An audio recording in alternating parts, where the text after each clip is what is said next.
Assalamualaikum warahmatullahi wabarakatuh. Perkenalkan, nama saya Ahmad Fahmi Andim Yusuf, peserta magang 1 jurusan PAI di SMAN 1 Serengat. Di sini saya akan menjelaskan materi tentang pengurusan jenazah. Yang pertama,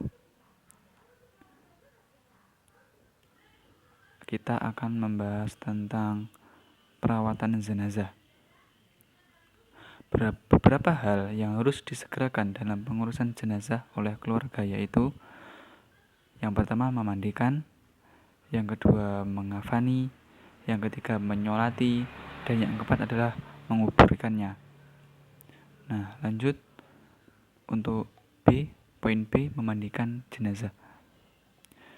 Syarat wajib memandikan jenazah itu ada 3, yaitu jenazah itu orang Islam, didapati tubuhnya walaupun sakit dan tidak mati syahid. Nah, lanjut pada yang berhak untuk memandikan jenazah. Nah, yang pertama, apabila jenazah tersebut laki-laki, yang memandikannya harus laki-laki. Nah, yang kedua, apabila jenazah itu perempuan, yang memandikannya juga harus orang perempuan. Nah, yang ketiga adalah apabila jenazah itu seorang istri, maka yang berhak memandikannya lebih baik suami. Kalaupun tidak ada, yaitu mahramnya. Seperti pada dijelaskan dalam PPT, suami dan mahramnya ada semua, tetapi suami lebih berhak untuk memandikan istrinya. Nah, lanjut, apabila jenazah itu seorang suami, ya sementara istri dan mahramnya ada semua, istri lebih berhak untuk memandikannya, kebalikannya yang tadi. Nah, penjelasan terakhir, kalau mayat anak laki-laki masih kecil, perempuan boleh memandikannya. Begitu juga kalau mayat anak perempuan masih kecil, laki-laki boleh memandikannya. Lanjut pada tata cara memandikan jenazah. Yang pertama, jenazah diletakkan di tempat yang tertutup, yaitu jangan sampai terlihat dari luar atau dilihat orang lain. Yang kedua, mayat diletakkan di tempat yang tinggi seperti dipan ataupun meja yang tinggi. Yang ketiga adalah dipakaikan kain basahan seperti sarung agar auratnya tidak terbuka. Jadi kainnya tersebut ditutupkan ke atas mayat. Lanjut, yang keempat, mayat atau jenazah didudukkan atau disandarkan pada sesuatu, lantas disapu perutnya sambil ditekan-tekan agar semua kotorannya keluar. Lantas dibersihkan dengan tangan kirinya, dianjurkan menggunakan sarung tangan.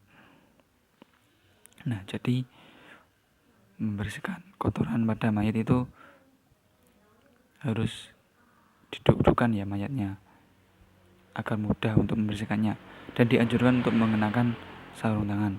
Yang kelima adalah membersihkan mulut dan gigi si mayat. Nah, saat membersihkan gigi dan mulutnya, hendaknya untuk mengganti sarung tangannya yang sebelumnya dipakai untuk membersihkan kotoran.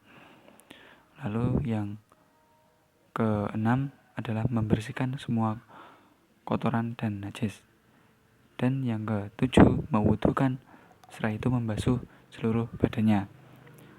Yang terakhir adalah disunahkan membasuh 3-5 kali. Nah, kita lanjut ke C, mengafani jenazah. Pembelian kain kafan diambilkan dari uang dari si mayatnya itu sendiri. Apabila tidak ada, orang yang selama ini menghidupinya lah yang membelikan kain kafan. Jikapun itu tidak mampu, maka boleh diambilkan dari uang kas masjid atau dari kas RT atau RW setempat dengan cara yang sah. Apabila tidak ada sama sekali, wajib atas orang muslim yang mampu untuk membiayainya. Kain kafan itu paling tidak 1 lapis ya, dan sebaiknya 3 lapis atau 3 lapis untuk mayat laki-laki dan 5 lapis bagi mayat perempuan.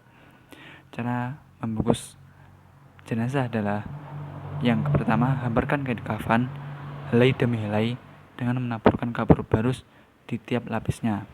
Lalu si mayat diletakkan di atasnya, kedua tangannya dilipat di atas dada dengan tangan kiri di atas tangan kanan di atas tangan kiri. Lalu dilanjut untuk mengafani si mayat. Nah, poin yang selanjutnya adalah D. Menyolati jenazah. Nah, untuk bisa disolati, keadaan jenazah haruslah yang pertama suci, baik suci badan, tempat maupun pakaian. Yang kedua adalah sudah dimandikan atau sudah dikafani. Yang ketiga adalah jenazah sudah berada di depan orang yang menyolatkan atau sebelah kiblat. Nah, dilanjut untuk tata cara pelaksanaan sholat jenazah. Yang pertama adalah jenazah diletakkan paling muka.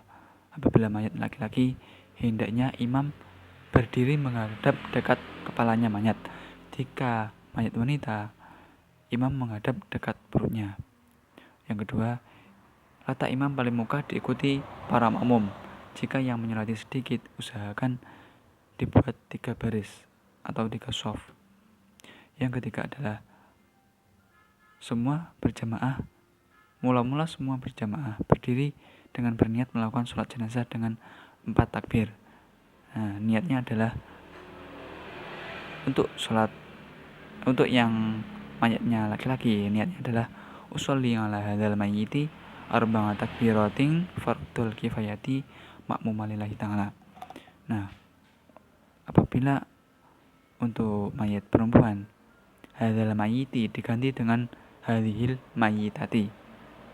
Yang artinya, aku berniat sholat atas jenazah ini 4 takbir fardu kifayah sebagai makmum karena Allah Ta'ala. Nah, lanjut kemudian takbiratul ihram yang pertama. Setelah takbir yang pertama, membaca Al-Fatihah. Lanjut takbir yang kedua, setelah itu membaca sholawat atas Nabi Muhammad SAW. Bacaannya adalah paling singkat, Allahumma sholli ala sayyidina Muhammad wa ala ali sayyidina Muhammad. Yang keenam adalah takbir yang ketiga. Kemudian membaca doa untuk jenazah.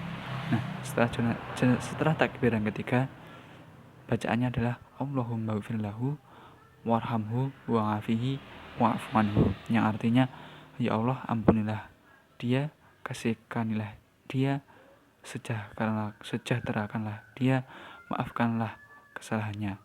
Nah, itu untuk mendoakan si mayat.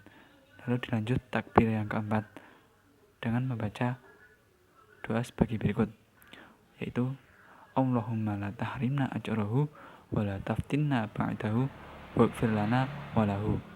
Nah, artinya adalah, ya Allah, janganlah engkau menjadikan kami penghalang dari mendapatkan pahalanya, dan janganlah engkau beri kami fitnah sepeninggalnya, dan ampunilah kami dan dia. Hadis riwayat Hakim. Nah, seperti pada niat doa untuk mendoakan si mayat, bacaan huruf hu itu diganti ha apabila mayatnya itu perempuan. Dilanjut setelah bacaan yang doa yang keempat adalah salam menoleh ke kanan dan kiri. Nah, lanjut poin ke E, menguburkan jenazah. Perihal mengubur jenazah ada beberapa penjelasan sebagai berikut. 1. Rasulullah SAW menganjurkan agar jenazah segera dikuburkan. 2. Sebaiknya menguburkan jenazah pada siang hari. Yang ketiga adalah anjuran untuk meluaskan lubang kubur. Yang keempat, boleh menguburkan 2-3 jenazah dalam satu liang kubur. Nah, yang kelima adalah larangan untuk memperindah kuburan. Yang keenam, sebelum dikubur ahli waris atau keluarga, hendaklah bersedia menjadi penjamin atau menyelesaikan atas hutang-hutang si mayat, jikapun ada, baik harta yang ditinggalkannya atau dari sumbangan keluarganya. Lanjut poin F, yaitu takziah. Nah, adab orang bertakziah antara lain Yang pertama, menyampaikan doa untuk kebaikan dan ampunan kepada orang yang meninggal, serta kesabaran bagi orang yang ditinggal.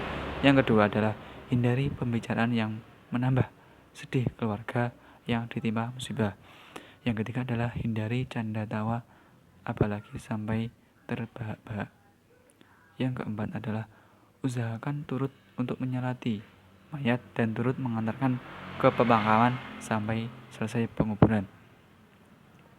Nah, yang kelima adalah membuatkan makanan bagi keluarga yang ditimpa musibah.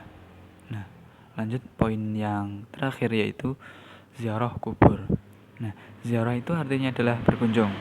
Kubur artinya adalah kuburan.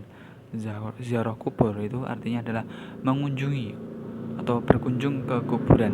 Awalnya Rasulullah SAW melarang umat Islam untuk berziarah kubur karena dikhawatirkan akan melakukan sesuatu hal yang tidak baik, misalnya menangis di atas kuburan, bersedih, meratapi.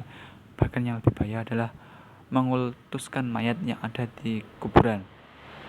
Nah, akan tetapi karena mengingat mati itu penting, dan di antara mengingat mati adalah ziarah kubur, maka Rasulullah SAW berziarah dengan tujuan untuk mengingat mati.